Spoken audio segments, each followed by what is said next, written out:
तो आज हम एक नए चैप्टर की शुरुआत करेंगे जिसका नाम है chemical bonding and molecular structure. ठीक है, तो इस चैप्टर से पहले हमने क्या पढ़ा था? हमने पढ़ा था भाई एक एटम कैसा होता है। हमने एटम की पूरी जानकारी निकाल ली थी कि एक एटम कैसा होता है, उसका स्ट्रक्चर कैसा होता है, कितने टाइप के आज तक हमें एटम मिल चुके हैं और उनको हमने बाद में पीरियोडिक टेबल में उनकी प्रॉपर्टीज़ के हिसाब से हमने उनको अरेंज किया था। तो इस चैप्टर में हम पढ़ेंगे कि भी दो एटम हैं वो आपस में बॉन्ड बनाते हैं या दो एटम आपस में मॉलिक्यूल फॉर्म में होते हैं, तो ऐसा वो क्यों करते हैं, क्यों दो एटम आपस में बॉन्ड बनाते हैं, कितने टाइप के बॉन्ड्स बनाते हैं। तो इस चैप्टर में एक्चुअली हम ये पढ़ेंगे। तो अगर आप देखो तो इस यूनिवर्स में कोई भी एटम इंडिपेंडेंट नहीं मिलेगा, वो किसी ना किसी बॉन्ड में हमें मिलता है या किसी मॉलिक्यूल फॉर्म में हमें मिलता है, लेकिन हमें इंडिपेंडेंट नहीं मिलता है। बस नोबल गैसेस को छोड़ दीजिए, बाकी सभी हमें कोई बॉन्ड फॉर्म में मिलते हैं। नोबल गैसेस में जो एटम होते हैं वो हमें इंडिपेंडेंट मिल जाते हैं। क्यों? अगर आप देखो, अगर आप पीरियोडिक टेबल में देखो तो यहाँ 18th ग्रुप में नोबल गैसेस होती हैं, जहाँ पे अगर आप एक एग्जांपल लो नियोन, तो आप ध्यान से देखो तो इसमें होता है 10 इलेक्ट्रॉन और इसका अगर इलेक्ट्रॉनिक कॉन्फ़िगरेशन देखो तो वो होता है 1s2 2s2 2p6। ठीक है, ये इसका इलेक्ट्रॉनिक कॉन्फ़िगरेशन होता है। अब ध्यान से देखो तो इसकी जो ऑर्बिटल्स हैं वो फुल फिल हैं, इसको ना तो किसी इलेक्ट्रॉन की ज़रूरत है और ना ही कोई इसमें एक्स्ट्रा इलेक्ट्रॉन है। ठीक है, अगर आप इसमें देखो तो आप अगर नियोन लो, अगर इसके सेल्स क्रिएट करो तो इसके दोनों सेल फुल फिल हैं, तो इसको कोई इलेक्ट्रॉन की नीड नहीं है, ना देने की ना लेने की। तो इसका मतलब ये काफ़ी स्टेबल है, तो इसको कोई ज़रूरत नहीं है किसी के साथ बॉन्ड बनाने की, क्योंकि इसको किसी चीज़ की ज़रूरत है नहीं, ना ही इसको किसी चीज़ की नीड है, तो ये किसी के साथ बॉन्ड नहीं बनाएगा। तो जो जितनी भी नोबल गैसेस होती हैं इधर 18 ग्रुप में जो पीरियोडिक टेबल में आती हैं वो हमें इंडिपेंडेंट मिलती हैं। वो इसी कारण होते हैं कि वो सभी स्टेबल कॉन्फ़िगरेशन एक्वायर करती है। तो बाकी जितने भी एटम हैं वो आपस में बॉन्ड बनाते हैं। ठीक है, अब हम उन्हीं बॉन्ड के बारे में जानेंगे कि वो कौन सा बॉन्ड बनाते हैं, कैसा बॉन्ड बनाते हैं, क्यों बनाते हैं। तो इस जो ये बात थी, इसकी जो शुरुआत थी एक्चुअली इस केमिकल बॉन्डिंग के ऊपर जो शुरुआत थी वो दो साइंटिस्ट थे, कोसेल एंड लुईस। तो एक्चुअली उन्होंने इस टॉपिक के ऊपर शुरुआत की थी। तो दोनों ने क्या बताया था वो देखते हैं। तो अब हम देखते हैं कि जो साइंटिस्ट थे हमारे पास कोसेल, उन्होंने क्या बताया था। तो उन्होंने बताया कि भाई जैसे एक पीरियोडिक टेबल हम मान लेते हैं पहले,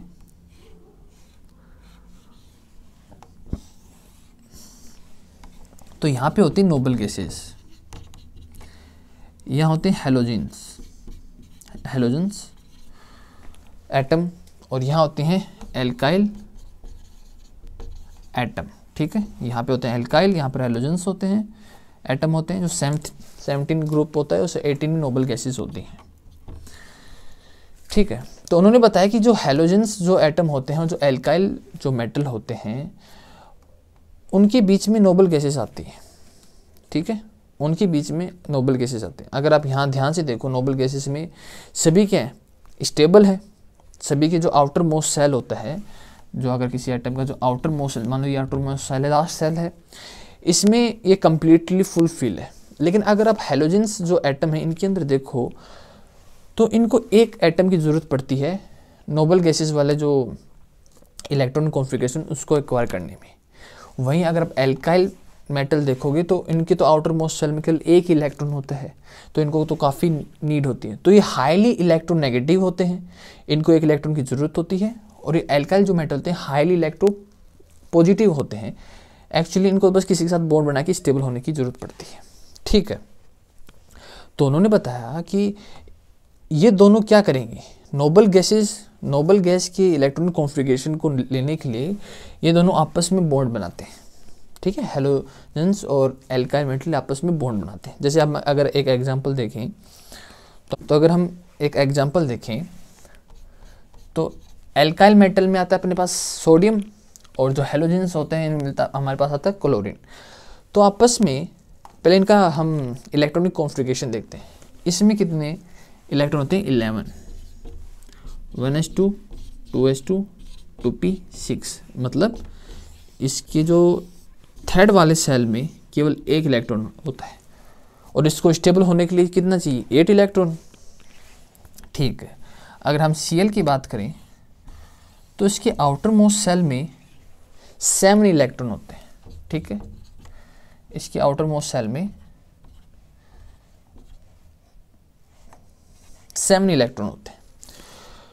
तो अगर आप ध्यान से देखो तो इसको केवल एक इलेक्ट्रॉन की नीड है, बाद में ये नोबल गैसेस का जो इलेक्ट्रॉनिक कॉन्फ़िगरेशन वो एक्वायर कर लेगा। वहीं आप अगर सोडियम को देखो तो इसके आउटर मोस्ट सेल में केवल एक इलेक्ट्रॉन है, तो इसको तो वास्तव में वैसे भी काफ़ी ज़रूरत है। अगर ये इसको निकाल दे, इस इलेक्ट्रॉन को निकाल दे, तो इसका जो आउटर मोस्ट सेल हो जाएगा, इसका लास्ट सेल हो जाएगा, वो अपने पास ये हो जाएगा, और इसमें 8 इलेक्ट्रॉन है, तो ये भी नोबल गैसेस का जो इलेक्ट्रॉनिक कॉन्फ़िगरेशन वो एक्वायर कर लेगा। तो ये आपस में ये क्या करते हैं, यहाँ ये अपना एक इलेक्ट्रॉन क्लोरीन को दे देता है और आपस में एक बॉन्ड बना लेते हैं, ये आपस में एक बॉन्ड बना लेते हैं ताकि दोनों की नीड कंप्लीट हो जाए। तो आपस में ये एक बॉन्ड बना लेते हैं, एक इलेक्ट्रॉन का शेयरिंग करके, इलेक्ट्रॉन की शेयरिंग करके एक बॉन्ड बना लेते हैं। ये तो है पॉजिटिव और ये इलेक्ट्रॉन लेता है नेगेटिव, तो ये Na+Cl-। तो ऐसे एक बॉन्ड बनाते हैं और कोसेल ने इस बॉन्ड को नाम दिया इलेक्ट्रोवैलेंट बॉन्ड। क्या नाम दिया उन्होंने, इलेक्ट्रोवैलेंट बॉन्ड। तो उनके हिसाब से जितने भी हैलोजेंस हैं और एल्काइल मेटल हैं, ये आपस में नोबल गैसेस का जो इलेक्ट्रॉनिक कॉन्फ़िगरेशन वो एक्वायर करने के लिए आपस में एक बॉन्ड बनाते हैं, जिनको उन्होंने नाम दिया इलेक्ट्रोवैलेंट बॉन्ड। तो एक्चुअली यहाँ से केमिकल बॉन्डिंग की जो स्ट्रक्चर की जो बात थी उसकी शुरुआत हुई एक इलेक्ट्रोवैलेंट बॉन्ड के नाम से, कि आपस में कनेक्ट हो गए। अब इसके बाद जो साइंटिस्ट आते हैं वो आते हैं लुईस। तो उन्होंने क्या बताया, उन्होंने थोड़ा अपना अलग फंडा रखा। जो साइंटिस्ट आते हैं वो आते हैं लुईस। तो उन्होंने देखो यहाँ पे तो जो कोसेल थे उन्होंने तो हेलोजेंस लिए और एल्काइल मेटल लिए, मतलब दो अलग अलग लिए। इन्होंने क्या किया, इन्होंने एक ही एटम को का मॉलिक्यूल ले लिया। मतलब अगर एक एटम हो तो एटम, और अगर वो 2 हो जाए तो मॉलिक्यूल क्रिएट हो जाते हैं।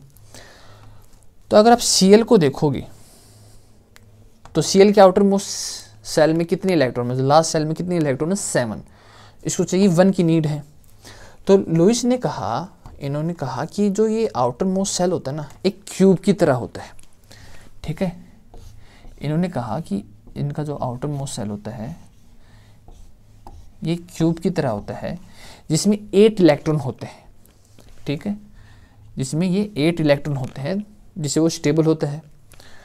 तो अगर आप यहाँ पर एक Cl को लो तो Cl में कितने आउटर मोस्ट सेल होते हैं, 7 इलेक्ट्रॉन होते हैं। लास्ट सेल में कितने इलेक्ट्रॉन होते हैं, 7। तो इसमें लगाते हैं 1 2 3 4 5 6 एंड 7। अब उन्होंने लिया था एक मॉलिक्यूल Cl2, तो एक और क्यूब फॉर्म में ले लेते हैं अपन। तो उन्होंने यहाँ पे एक और क्यूब फॉर्म में ले लिया Cl का एक। तो इन्होंने क्या कहता है कि ये आपस में इलेक्ट्रॉन का, जैसे 7 हो गए, यहाँ पे शेयरिंग करते हैं। ये आपस में एक यहाँ पे बॉन्ड बना के ये आपस में शेयरिंग करते हैं और एक क्यूब फॉर्म में होते हैं। किसी एटम का अगर हम मॉलिक्यूल लेते हैं तो ये क्या किस फॉर्म में होते हैं, एक क्यूब में लिया उन्होंने आउटर मोस्ट सेल को, जो अपने पास यहाँ पे लेते हैं। जैसे यहाँ तो हम ऐसे शो करने के लिए लेते हैं कि सेल में 8 इलेक्ट्रॉन, लेकिन उन्होंने बताया कि जो 8 इलेक्ट्रॉन होते हैं ये क्यूब फॉर्म में होते हैं, जो 8 इलेक्ट्रॉन्स होते हैं, और आपस में ये इलेक्ट्रॉन की शेयरिंग करके एक बॉन्ड बनाते हैं, जिस बॉन्ड का नाम उन्होंने दिया था कोवेलेंट बॉन्ड, जिनका उन्होंने नाम दिया कोवेलेंट बॉन्ड। अगर आप इसी टाइम में अगर ऑक्सीजन का मॉलिक्यूल लोगे तो उसमें क्या होगा, उसमें अगर हम ऑक्सीजन का मॉलिक्यूल यहाँ पर लें तो उसमें होगा कि वो आपस में 2 इलेक्ट्रॉन शेयर करेंगे, ठीक है। यहाँ पर तो 1 कर रहे हैं, वहाँ वो 2 इलेक्ट्रॉन शेयर करेंगे, ठीक है। अगर आप यहाँ पे देखो तो 1 2 3 4 5 एंड 6, 1 2 3 4 5 6, और अगर देखो तो 1 2 4 3 5 6, और ये 2 आपस में इलेक्ट्रॉन इन्होंने शेयर किए, ठीक है, जिससे ये इनके जो आउटर मोस्ट सेल में 8 इलेक्ट्रॉन हो गए। लेकिन यहाँ पर प्रॉब्लम ये आती है, ये केवल कुछ मॉलिक्यूल्स के लिए ही ठीक बैठता है, ठीक है। बाकी अगर आप अदर मॉलिक्यूल्स लोगे तो ये बात क्यूब वाले फॉर्म में बैठेगी नहीं। तो यहाँ पर जो लुईस का जो ये क्यूब वाला जो फंडा था वो टोटली रॉन्ग था, आगे जाके ये टोटली रॉन्ग प्रूफ हुआ था, क्योंकि ये कुछ मॉलिक्यूल्स के लिए ही सही है, बाकी सब के लिए ये सही नहीं बैठता है, ठीक है। तो हाँ, लुईस का जो ये क्यूब वाला फंडा था ये तो रॉन्ग प्रूफ हुआ था, लेकिन जो उन्होंने बताया था कि आपस में इलेक्ट्रॉन शेयर करके बॉन्ड बनाते हैं, ये उनका ये राइट गया था। इसमें आप आगे जाके इसमें काफ़ी मदद मिली, इस चीज़ की काफ़ी मदद मिली थी कि जो मॉलिक्यूल्स हैं आपस में इलेक्ट्रॉन शेयर करके बॉन्ड बनाते हैं। तो यहाँ से इसकी शुरुआत हुई थी इलेक्ट्रॉन शेयरिंग की और बॉन्ड बनाने की, ठीक है। यही नहीं, उन्होंने एक बात और बताई थी, उन्होंने अपना एक सिंबल दिया था। उन्होंने अपना एक सिंबल दिया कि किसी एटम की जो आउटर मोस्ट सेल में कितने इलेक्ट्रॉन होते हैं उसको शो करने का तरीका बताया। मतलब अगर आप बोरोन लो, तो अगर आप बोरोन लोगे तो इसके जो अगर आप बोरोन लेते हो तो इसकी फर्स्ट सेल में 5 होता है इसके इलेक्ट्रॉन, इसके फर्स्ट सेल में तो कंप्लीट है 1s2। जैसे आप 2s में आते हैं तो 2s में केवल 3 इलेक्ट्रॉन होते हैं, 2s में 2 और 2p में 1, ठीक है। तो एक्चुअली इसको 8 इलेक्ट्रॉन करने के लिए या स्टेबल कॉन्फ़िगरेशन लेने के लिए कितने इलेक्ट्रॉन की नीड है? 7। तो बस इसी को शो करने की उन्होंने बताया कि इसके जो आउटर मोस्ट सेल में है 3 इलेक्ट्रॉन है। अगर आप इसी प्रकार से कार्बन लो तो उसके आउटर मोस्ट सेल में कितने मिलेंगे? 4। नाइट्रोजन लो तो उसमें मिलेंगे 5, ऑक्सीजन लो तो उसमें मिलेंगे हमें 6। तो ऐसे तो एक सिंबल उन्होंने शो किया, इस मतलब समझने के लिए, इजी समझने किसी एटम के आउटर मोस्ट सेल में कितने इलेक्ट्रॉन्स है, तो ये तरीका उन्होंने शो किया, ठीक है। तो ये है उनका लुईस सिंबल, ठीक है। तो यहाँ पे कोसेल और लुईस ने एक्चुअली दोनों ने स्टार्ट कर दी थी chemical bonding and molecular structure की, ठीक है, जिससे हमें आगे जाके काफ़ी हेल्प हुई थी एक बॉन्डिंग को समझने के लिए और स्ट्रक्चर को समझने के लिए, ठीक है। यहाँ पर एक ऑक्टेट रूल भी आता है। ये रूल हमें क्या बताता है कि 2 एटम अगर आपस में कोई केमिकल बॉन्ड के थ्रू जुड़े हुए हैं और उनके जो आउटर मोस्ट सेल में है वो 8 इलेक्ट्रॉन हैं। जैसे आप अगर NaCl की बात कर लो तो दोनों के आउटर मोस्ट सेल में, अगर हमने इससे पहले देखा कि दोनों के आउटर मोस्ट सेल में हमारे पास कितने इलेक्ट्रॉन होते हैं? 8 होते हैं दोनों के, ठीक है। तो आपस में इलेक्ट्रॉन शेयरिंग कर रहे हैं। तो कोई भी 2 एटम आपस में कोई बॉन्ड बनाते हैं और उनके आउटर मोस्ट सेल में 8 इलेक्ट्रॉन होते हैं और वो एटम आपस में इलेक्ट्रॉन शेयर कर रहे हों, तो उसको हम कहते हैं ऑक्टेट रूल, जिसमें एक इलेक्ट्रॉन देता है और एक लेता है, ठीक है, पॉजिटिव और नेगेटिव। तो यहाँ पर एक ऑक्टेट रूल आता है। तो यहाँ तक था ये टॉपिक, और आई थिंक आपको समझ में आ गया होगा कि क्या है